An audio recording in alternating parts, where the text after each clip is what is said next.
Hi friends, welcome to my channel. మీరు already thumbnail చూసారు కదా. మేము మా ఇంటి తొలి ఏకాదశి పండుగ ఎలా జరుపుకున్నాము మీతో షేర్ చేసుకోవాలనిపించి వీడియో తీసాను. పండుగ రోజు పొద్దున్న 5:30కు లేచి బయట వాకిలి అంతా ఊడ్చేసుకొని వాకిట్లో నీళ్ళైతే చల్లేసుకున్నా. వాకిట్లో కొంచెం వాటర్ బాగా పదను ఉంటుంది, మాకు తొందరగా అనేది ఆరదు. అది ఆరేలోపు ఇంకేమన్నా పని చేసుకుందామని ఇంట్లో కచ్చి గిన్నెలు, అంట్లు గిన్నెలు, బౌల్ అన్ని బయటేసి ఇల్లంతా ఊడ్చేసుకున్నా. ఈ లోపు వాకిలి అయితే మంచిగా ఆరింది.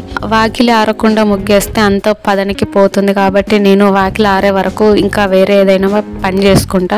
అయితే రాగి ముగ్గు పదన ఉన్నా అలానే ఉంటుంది, కానీ నేను ఆ రాగి ముగ్గులో బియ్యం పిండి కలుపుతాను. అలా కలిపితే ముగ్గు పిండి మంచిగా తెల్లగా ఉంటుందని కలుపుతా. కానీ ఉండడానికి ముగ్గు పిండి తెల్లగా ఉన్న పదన మీద వేస్తే ముగ్గు అంతా పోతుంది బియ్యం పిండి కలపడం వల్ల. అందుకే నేను ఆకిలి ఆరే వరకు ఇంకా వేరే ఏమన్నా పని చేసుకొని ఆకిలి ఆరిన తర్వాతనే ముగ్గేసుకుంటా. మా చిన్న పొట్టి పొద్దున్నే లేసి వచ్చింది. అంటే ఆ రోజు నైట్, ముందు రోజు నైట్ మా ఇంటికాడ పడుకోలేదు. మా బావ వాళ్ళ ఇల్లు మా ఇంటి దగ్గరనే ఉంటది, వాళ్ళ ఇంటికాడ పడుకుంది. మా అక్క లేదు, ఊరికి పోయింది. అందుకని ఇంకా అక్కడనే వండుకుంది. ఇంకా లేచి పొద్దున్నే ఇక్కడికి వచ్చింది. ఇంత పొద్దున్నే లేచి వచ్చినవి ఏంటి మమ్మని అంటే, సిద్ధన్నయ్య లేచిండు, ఇంట్లో పని చేస్తాండు, అందుకని నేను లేచి వచ్చినాను అన్నది. లేచి వస్తే మరేమన్నా పని చేసేదా కాదు, చేసే పని చెడగొట్టకుండా ఉంటే అంతే చాలా అనిపించింది నాకు. అయితే మా అక్క ఊరికి వెళ్ళిందని చెప్పాను కదా. ఇంకా మా బావ కొడుకు ఇట్లా ఇంటికాడ ఉన్నాడు, పెద్ద ఆయన కూడా మా అక్కతో పాటే వేయిండు. ఇంట్లో ఆ రోజు పండగ కాబట్టి పండుగ రోజు ఇంకా ఇల్లు ఇట్లా అడుగుతూ ఉండొచ్చు, అందుకని అన్నయ్య పని చేస్తుండు, నన్ను లేపిండు, వచ్చినాను అంటుంది. వాళ్ళు మగపిల్లలైనా సరే మా బావ వాళ్ళ కొడుకులు మా అక్కకైతే అన్ని పనులలో హెల్ప్ చేస్తారు. కూరగాయలు కోయడం, ఇంట్లో పనులు చేయడం, అన్నిట్లల్లో హెల్ప్ చేస్తారు. మళ్ళీ వాళ్ళు ఈ పని చెయ్యనని కూడా అనరు. మా అక్క ఏ పని చెప్తే ఆ పని చేస్తారు. మా అక్కకు జ్వరం వచ్చిన ఇట నూరికి పోయినా వాళ్ళ పనులు వాళ్ళు చేసుకుంటారు అన్నట్టు. ఇంకా మొత్తానికి బయట వాకిట్లో ముగ్గంతా వేసేసుకొని బయట వేసిన గిన్నెలన్నీ తోమేసుకొని నేను మా చిన్న పొట్టి బ్రష్ చేసుకొని ఛాయ్ పెట్టుకొని తాగినాం. ఇంకా తర్వాత ఇల్లు కడుగుదామని కడుగుతున్నా. అయితే ఇల్లు కడిగేటప్పుడే చైర్స్ కూడా కడుగుతా, లేదంటే వాటిపై దుమ్ము, సన్నని దుమ్ము అయితే అట్లనే ఏర్పడుతుంది. మనం చైర్స్ ముట్టుకుంటే మన చేతులకు అంటుకుంటది. ఎందుకంటే రోడ్డు, ఇంటి ముందే రోడ్డు కాబట్టి దుమ్ము అంతా బాగా వస్తుంది ఇంట్లోకి. ఈ కుర్చీలకు అయితే ఒక స్టోరీ ఉంది. ఏంటంటే నేను ప్రెగ్నెన్సీతో ఉన్నప్పుడు మా ఆయన తీసుకున్నాడు. అంటే మా పెద్ద పొట్టి అప్పుడు కడుపులో ఉంది. నాకు ఎందుకో తెలియదు కానీ అప్పుడు ఊకే బ్యాక్ పెయిన్ వస్తుండే, అసలే పడుకోరాకపోతుండే, కూర్చోరాకపోతుండే, ఎందుకో ఏమో తెలియదు. అయితే నా బాధ మా ఆయన చూడలేక అప్పుడు 2 చైర్స్ అయితే ఇవి తీసుకున్నాడు. ఒక మెత్త, అంటే వాటికి ఒక మెత్త అనిచ్చి వాటికి ఒరిగి కూర్చుంటే కొంచెం రిలీఫ్ అనిపించేది నాకు. అయితే నేను ఇల్లు కడిగిన ప్రతిసారి సర్ఫ్ వేసే కడుగుతా. కడిగే కంటే కొద్దిసేపు ముందు సర్ఫ్ నీళ్ళు జల్లి ఉంచుతా. పిల్లలు ఉన్నారు కాబట్టి కింద ఏదో ఒకటి పడేస్తూనే ఉంటారు, అందువల్ల నేను ఇల్లు కడిగే ప్రతిసారి సర్ఫ్ వేసుకొని కడుగుతా. నేను ఇల్లు కడుగుతుంటే మా చిన్న పోటీని వీడియో తీయమన్నా, నేను తీయమన్నది కాకుండా తనకు నచ్చింది మాత్రమే తీసింది. ఏం చేద్దాం, లేనత్త కంటే గుడ్డెత్త నయ్యమన్నట్టు. నాకు ట్రైపాడ్ లేనందుకు మా చిన్న పొట్టి చూపించాలనుకునేది మాత్రమే తీసిందన్నమాట. కానీ నాకు సాయం చేసింది. ఈ గోడకి మా పిల్లలు బొట్లు, కాటుక అంతా అంటించారు. పెట్టుకునేదేమో తక్కువ, గోడలకు అంటించేదైతే ఎక్కువ. మా పెద్దద్దం ఇక్కడే ఉంటుంది. అంటే పెద్దద్దం అంటే డ్రెస్సింగ్ టేబుల్ అయితే కాదు, చిన్నదే. చాలా రోజులు అవుతుంది అద్దం తీసుకొని కూడా. అట్లా 100 రూపాయలకు ఏమో తీసుకున్నా. అయితే వాళ్ళు పెట్టుకునేటప్పుడు వేళ్ళకి ఉంటది కదా, ఇంకా బొట్టు అంతా గోడలకు అంటిస్తారు. ఇంకా మా వాళ్ళు వాళ్ళ టాలెంట్ చూపించాలి అన్నట్టు ఇంకా గోడలకి ఇంకా రంగులు వేయాల్సిందే అన్నట్టు అద్దం చుట్టూ గంధం, కుంకుమ, కాటుక, హనుమాన్ బొట్లు మొత్తం అంటిస్తారు.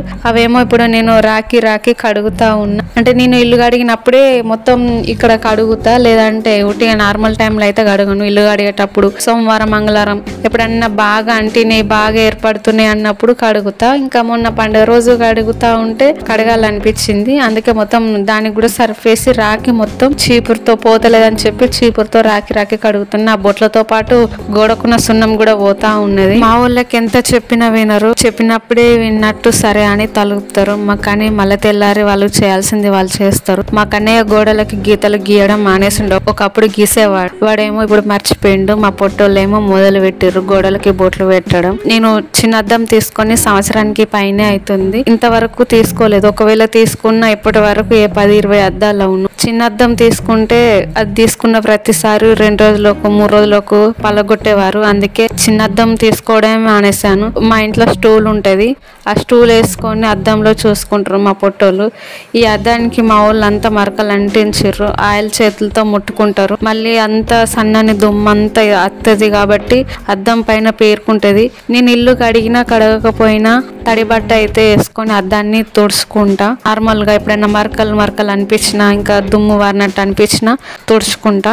ఇంకా ఈ రోజు మొత్తం గోడ కూడా కడిగిన కదా, బొట్లు అంతా బాగా ఏర్పడుతున్నాయని అందుకే అద్దాన్ని కూడా తడి బట్ట వేసి మంచిగా మరకలన్నీ పోయేటట్టు తుడిచేసుకుంటున్నా. గోడ అంతా కడిగేసుకొని అద్దం కూడా తుడిచేసి ఇంకా పక్క రూమ్ కడుగుదామని పోయేసరికి మా పెద్ద పొట్టి జ్వరం వచ్చి పడుకుంది. నేను అనుకున్న నార్మల్ గా కొంచెం పండగలప్పుడు హాలిడేస్ అప్పుడు లేటుగా లేస్తారు కదా అని నేను అనుకున్నా. మా చిన్న పొట్టి పోయి అక్కలే అని లేపితే తనకి జ్వరం వచ్చి పడుకుంది. మమ్మీ అక్కకు జ్వరం వచ్చిందని చెప్తుంది. పండుగ కంటే 4 రోజుల ముందే జ్వరం వచ్చింది, తగ్గింది. మళ్ళీ పండుగ రోజు వచ్చింది. పాపం నా బిడ్డకి కొంచెం నీరసంగా ఉంది ఆ రోజు అయితే. కానీ ఇంట్లో చిన్న పండుగ అయినా పెద్ద పండుగ అయినా సరే ఇంట్లో అందరూ మంచిగా ఉంటేనే మంచిగా అనిపిస్తుంది. ఒక్కరికి బాగాలేకపోయినా జ్వరంతో ఇబ్బంది పడుతుంది, దేని వల్ల నేను ఇబ్బంది పడితే మనకు మంచిగా అనిపించదు కదా. నాకైతే పండుగలానే అనిపించదు ఇంట్లో ఒక్కరికి ఇబ్బంది ఉన్నా. ఇంకా నేను ఆ రూమ్లు బయట సందిలా అంతా ఊడ్చేసుకున్నా, కడిగేసిన తర్వాత గడపలకి పసుపు అయితే రాస్తున్నా. కుంకుమ పసుపు వేసి బొట్లు పెడితే అసలు ఆ కలే వేరు. పండుగ కలంతా గడపలోనే తెలుస్తుంది. మేము సోమవారం, మంగళవారం, ఇట్లా శుక్రవారం పూజ చేసుకుంటాం. ఇలానే గడపలకి పసుపు రాసి ముగ్గులు వేస్తా. కానీ నాకు పండుగ వాతావరణం నార్మల్ టైంలో ఎప్పుడు అనిపించదు పెద్దగా. బహుశా మా చుట్టుపక్కల మా గలీలో పండుగ వాతావరణం హడావుడి ఎక్కువ ఉండడం వల్ల అనిపిస్తుందో ఏమో మరి, నాకే తెలియదు. అయితే ఇలా గడపలకి పసుపు రాయడం కూడా ఒక రకంగా మంచిదే. ఇది చెడు బ్యాక్టీరియాని రాకుండా ఆపుతుంది. అంటే మన కంటికి కనిపించని సూక్ష్మ క్రిములు అంటారు కదా చిన్ని, వాటి నుండి రక్షిస్తుంది అన్నట్టు, లోపలికి రాకుండా ఆపుతుంది. ఇంటికి కలగా కూడా కనిపిస్తుంది పసుపు రాయడం వల్ల. రాస్తుంటేనే మనం గడపలకు రాస్తుంటేనే మన పండగ వాతావరణం అనే ఫీల్ అనేది ఏర్పడుతుంది. నాకైతే అట్లనే అనిపిస్తుంది, ఒక మంచి ఫీల్. నార్మల్ టైంలో రాసి రెగ్యులర్ గా పూజ చేసుకునే టైంలో అప్పుడు వేసినప్పటికంటే కూడా పండుగలప్పుడు ఇంకొంచెం నాకు ఎక్కువ అనిపిస్తుంది అన్నట్టు.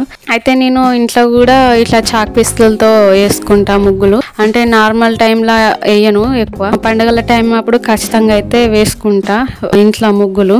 పండుగల టైం అప్పుడు ఇలా ముగ్గులు ఇంట్లో వేయడం అంటే నాకు చాలా ఇష్టం. ఒకప్పుడు మట్టితో అలికే ఇళ్లలో ముగ్గులు వేస్తే అసలు ఆ కలే వేరు. పండుగ వాతావరణం అంతా ఆ ముగ్గులోనే కనిపించేది. మా అత్తగారి ఇంటికి పోయినా, మా అమ్మమ్మ వాళ్ళ ఇంటికి పోయినా అక్కడ కొంచెం మట్టితో అలికేటియే కదా, అక్కడ నేనే వేస్తా ముగ్గులు. మా అత్త ఇట్లా వేళ్లతో వేస్తుంది గీతలు వచ్చేటట్టు. నాకు కొంచెం అట్లా సరిగ్గా మంచిగా రాదు.